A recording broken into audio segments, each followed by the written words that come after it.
નમસ્કાર, હું છું પ્રેરણા. આજે રાષ્ટ્રીય ન્યાયાલય ગુજરાતના મહત્વના સમાચારની શરૂઆત કરીએ તો વડોદરા શહેરમાં સ્થાનિક સ્વરાજ્યની ચૂંટણી પહેલા કોંગ્રેસમાં આંતરિક વિખવાદ સામે આવી રહ્યો છે. વોર્ડ નંબર 1 ના કોંગ્રેસના પૂર્વ કાઉન્સિલર હરીશભાઈ પટેલે અપક્ષ તરીકે ઉમેદવારી નોંધાવી કોંગ્રેસ પક્ષ વિરુદ્ધ ગંભીર આક્ષેપો કર્યા છે.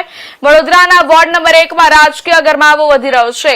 કોંગ્રેસના પૂર્વ કાઉન્સિલર હરીશભાઈ પટેલે વડોદરા શહેરના ઉત્તર ઝોનની કચેરી ખાતે આવેલી મામલતદાર ઓફિસમાં અપક્ષ તરીકે પોતાની ઉમેદવારી નોંધાવી હતી. મોટી સંખ્યામાં પોતાના સમર્થકો સાથે ઉમેદવારી નોંધાવ્યા બાદ હરીશ પટેલે કોંગ્રેસ પક્ષ વિરુદ્ધ ખુલ્લેઆમ આક્ષેપબાજી કરી હતી. તેમણે જણાવ્યું કે પક્ષમાં કાર્યકર્તાઓને યોગ્ય માન સન્માન મળતું નથી અને ટિકિટ વિતરણમાં પારદર્શિતા નથી રાખવામાં આવી.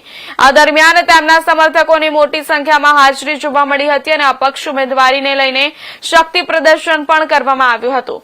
હરીશભાઈ પટેલના આ પગલાને કારણે વોર્ડ નંબર 1 માં કોંગ્રેસ માટે મુશ્કેલીઓ વધવાની શક્યતા વ્યક્ત કરવામાં આવી રહી છે.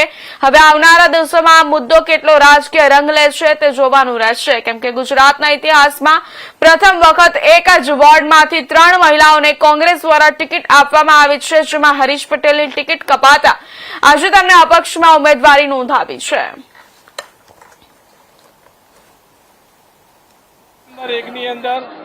આખા ગુજરાતની અંદર 4 દરેક વોર્ડ દીઠ બેઠક હોય છે. એમાં 2 બહેનની સીટ હોય, 2 ભાઈની સીટ હોય.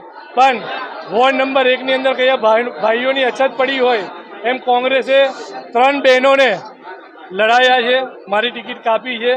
હું 5 વર્ષ પહેલાં વોર્ડ નંબર 1 ના તમામ મતદારોએ વિશ્વાસ મૂકીને મને જીતાડેલો હતો. 5 વર્ષ એમના વિશ્વાસ પર અડગ ઊભો રહ્યો છું. પણ પાર્ટીને વિસ્તારમાં મહેનત કરતા ઉમેદવારની જરૂર નથી, પણ એમના જબ્બા પકડીને ચાલે, એમની ચાપ